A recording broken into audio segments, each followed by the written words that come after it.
Subscribe our channel and hit the bell icon to get the latest update of your world.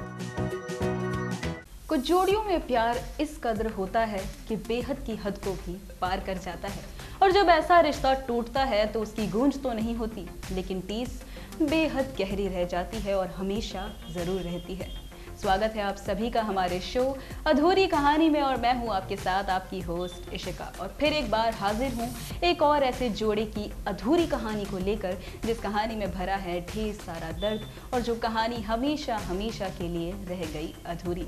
आज मैं बात करने वाली हूं टीवी के दो सबसे ज़्यादा पॉपुलर रहे एक्टर्स की, करण सिंह ग्रोवर और जेनिफर विंगेट की अधूरी प्रेम कहानी की। हुआ यूं था कि इन दोनों के इश्क का खुमार कुछ इस कदर चढ़ा था कि इन दोनों की जोड़ी को एक समय पर सबसे ज़्यादा खूबसूरत जोड़ी कहा जाता था। लेकिन इन दोनों के बीच में ऐसा क्या हुआ था कि इन दोनों के रिश्ते में पड़ गई दरार, और इन दोनों की इस खूबसूरत जोड़ी और इनकी खूबसूरत शादी का हो गया अंत, और इन दोनों की भी कहानी हमेशा हमेशा के लिए रह गई अधूरी। तो चलिए आपको बताते हैं। जेनिफर और करण की मुलाकात पहली बार हुई थी कसौटी जिंदगी के सेट पर, जिसके बाद दोनों ने साथ में दिल मिल गए शो भी किया था, जहां दोनों के बीच में काफ़ी अच्छी दोस्ती भी हो गई थी। उस समय करण श्रद्धा निगम के साथ शादी में थे, लेकिन करण की किसी और फीमेल एक्टर के साथ अफेयर की खबरें आने लगी और करण और श्रद्धा का हो गया डिवोर्स, और जेनिफर ने भी करण के साथ दूर रहना शुरू कर दिया।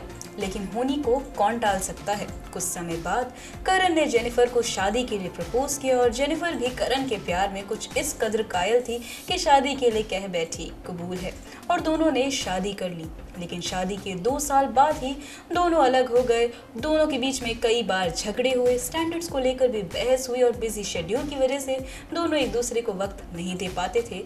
इसी बीच करण की नज़दीकियां बढ़ी एक्ट्रेस बिपाशा बासु से, जिसके बाद जेनिफर से भी करण ने ले लिया तलाक, और दोनों की शादी का हो गया अंत। जेनिफर ने भी करण के बारे में कभी कुछ कड़वा नहीं कहा, लेकिन एक दिन जेनिफर ने अपनी और करण की शादी पर कमेंट करते हुए कहा कि अच्छा हुआ ये शादी टूट गई, मैं अब आगे बढ़ पा रही हूँ। शादी की वजह से मेरी जिंदगी जैसे थम सी गई थी, और अब मैं काफ़ी खुश हूँ। जिस पर करण ने भी पलटवार करते हुए कहा कि जेनिफर से शादी मेरी जिंदगी की सबसे बड़ी गलती थी।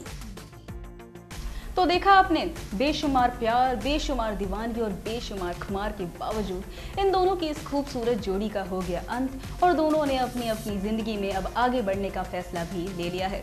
जहां करण सिंह ग्रोवर ने बिपाशा बासु से शादी कर ली है, और अपनी खुशहाल शादी की ज़िंदगी में अब वो काफ़ी ज़्यादा खुश नज़र आते हैं। वहीं जेनिफर विंगेट अब अपनी करियर की सबसे ज़्यादा ऊँची बुलंदियों पर है, और शायद अब वो पीछे मुड़कर कभी नहीं देखना चाहती हैं। तो देखा आपने, इन दोनों की भी कहानी हमेशा हमेशा के लिए रह गई अधूरी। तो आज के लिए बस इतना ही। फिर एक बार हाजिर हो जाऊंगी मैं किसी और जोड़े की अधूरी कहानी को लेकर, जिसमें इसी तरीके से बड़ा होगा काफी ज्यादा दर्द। लेकिन तब तक के लिए दीजिए मुझे इजाजत, और साथ ही साथ अलविदा। Subscribe our channel and hit the bell icon to get the latest update of your world.